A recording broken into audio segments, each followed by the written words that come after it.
Aries, this is your horoscope for October 2018. Now, I'm going to give you an idea of what's happening for your sign particularly. So if you're a sun sign Aries, or if you have a rising sign in Aries, then this is of interest to you.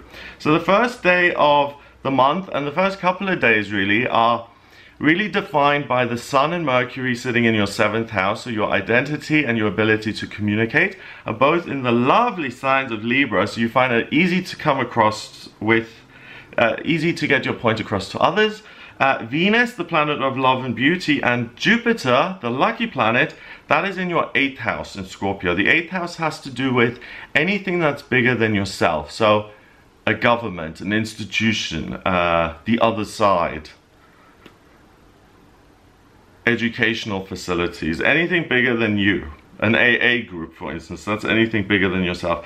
So the first couple of days of October, your luck comes via other people and connecting with them, communicating with them, and making sure that you exchange valuable information. Now on the 5th of October until the 16th of November, we've got Venus, the planet of love and beauty, in Scorpio going retrograde. Now that's not good news, okay? Venus is responsible for love and managing it, really. And in Scorpio, she's ultra intense. It's not a happy placement for Venus. Now, when it goes retrograde, this planet, I met this guy last year, which broke my heart, and I met him during a Venus retrograde, or the shadow period before, so I should have known better really. But when Venus is in retrograde, it's not a good time to start new relationships because people will seem to be perfect and wonderful. The pink mist has kind of descended and you lose track of reality. So people will promise a lot and deliver nothing. So really be careful about new relationships and also starting new businesses, you know, because you might be in love with something during this time from the 5th of October till the 12th of November, and then on the 13th of November you're like, what was that all about? I'm not interested in that. So it's a scary time with Venus being in retrograde because you don't know your own love and feelings. So on the 6th, 7th and 8th, despite Venus going retrograde, you've got more support now in your 7th houses and in your 11th house of friendships and communication. So you have Mars, the male principle of desire, in the humanitarian sign of Aquarius, and that's at 9 degrees, spirituality and completion, and that's in your 11th house. So getting on with friends and communicating will come easily to you. You'll have a good time. The moon and the sun and Mercury are now in your 7th house, so your identity really is centered around connecting with other people, and it's possible for you, Aries, to take the Venus retrograde and to use it to your advantage because it connects with Pluto in your 10th house, and maybe you see things differently, or maybe you see an opportunity for change, or there's the potential for you to transform something career-wise here. Now on the 9th of October, we have the new moon in Libra. The new moon, I'll make a separate video on the new moon and the full moons. The new moon is when the moon sits next to the sun and it pulls energy in to recharge. It's in your 7th house, it's pulling extra Libra energy in. So you're going to be really, really good at connecting with people, charming people over the next month. So, you know, with Venus retrograde, that's a pity because you could pitch new business ideas or meet new people with that Libra. So I would rather suggest that you take that charming, lovely, beautiful Libra energy and you put it into something creative, like draw or write or do art or something like that. That would be a much better use of this energy. On the 10th of October, we've got Mercury, the communication planet. It goes into Scorpio, and it goes into Scorpio in your 8th house. I remember I said the 8th house was anything to do with things that are bigger than you. Now, Mercury is in Scorpio, the moon, Venus, and Jupiter, they're all in Scorpio, and they all sit there in that 8th house. So the intuitives among you, you're going to feel things very, very strongly until the end of the month when Mercury goes into Sagittarius on the 31st. So this is going to be a month where you sense things intuitively, the other side. You may hear messages from your deceased loved ones in your dreams, that kind of thing. The next couple of days, the moon moves forward through the 8th, 9th, and then the 10th houses. And what that means is that you ease your way and you find a way to create more freedom in your life from the 10th of October to the 14th.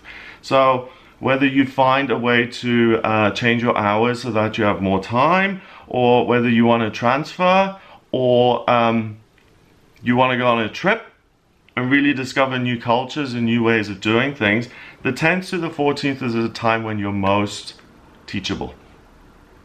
On the 15th of October until the 30th of October, we've got the Sun in Libra at 22 degrees opposing Uranus in Taurus in your second house. Uranus is chaos, rebellion, eccentricity. It's in your second house at 0 degrees in Taurus, and it's saying, it's stirring the pot in terms of your financial life. The Sun, on the other hand, is in your 7th house saying, I want to build good connections here. So on one hand, you want to build good connections, other hand, you want to make money and create new ideas so new business ideas, you see. So there would be a great potential to do this if Venus wasn't in retrograde.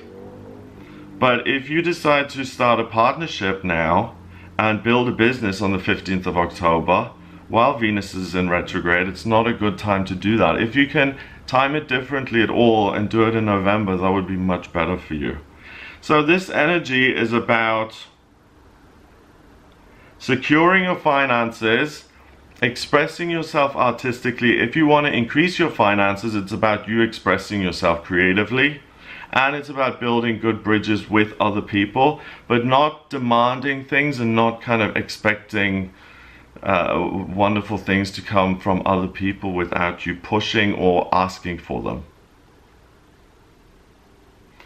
So the month continues with those placements in the 7th and 8th. The moon now travels through your 10th, 11th and 12th houses until the 23rd of October. So you'll start to feel after this initial this initial feeling of should I, shouldn't I, you'll focus on your work, you'll connect with friends, and you'll feel the guidance from your higher power, so that by the 23rd of October, the moon is in your sign of Aries, you'll be able to take action again. So from the 15th really until the 23rd is a good time to really download information and to really listen, so that you can then take action later on in the month. On the 24th of October, we've got the full moon in Taurus, and that happens in your second house of money. So that's when the moon reaches its completion point and it showers you with Taurus energy, and it's next to your Uranus. So you'll get amazing ideas for how to make extra money. Again, Venus retrograde could make that tricky. Try not to act and don't invest in schemes. Don't give all your money away this month. It's really important. Don't take financial risks. And if it's chaotic, or if you get a vibe like this is a bit iffy, then don't do anything with your money. Secure your money, if anything, I would say. So this full moon is a hunter's moon. If you think of the time of the years, this is when in the olden days they had to start hunting animals and start putting them in storage to get through the winter. So it's about collecting, you know, and gathering. And that's what you're going to want to do, but the Venus in retrograde kind of spoils that. So don't feel like you're obligated to do too much or make money or be like Superman. You're not. You may be Superman, but not during these days. That kind of continues until the 26th. On the 27th, you're going to feel much more confident communicating with people. The moon goes into Gemini. On the 28th, the clocks go back in the UK. On the 4th of November in the States, just so you're aware. 29th and 30th are awesome days to spend with family. And then Halloween, we've got the moon in Leo. And we've got a Mercury in Sagittarius. So this is going to be a really fun Halloween. It's not going to be scary and spooky like it usually is. It's going to be much more fun. Because Mercury was in Scorpio until the 30th. But on the 31st, it moves into Sagittarius. And Sagittarius is about exploring and enjoying yourself. Leo is in the sign of Leo, which is fun and children and leadership and being in the spotlight and enjoying yourself. So it's going to be a really jolly time here at the end of the month for you. So use these energies to your advantage. Have a wonderful month. If you'd like a private reading with me, get in touch via my website, gregoryscott.com. Click on the readings tab to audio reading. Please remember to subscribe to this YouTube channel, and I'll speak to you next month.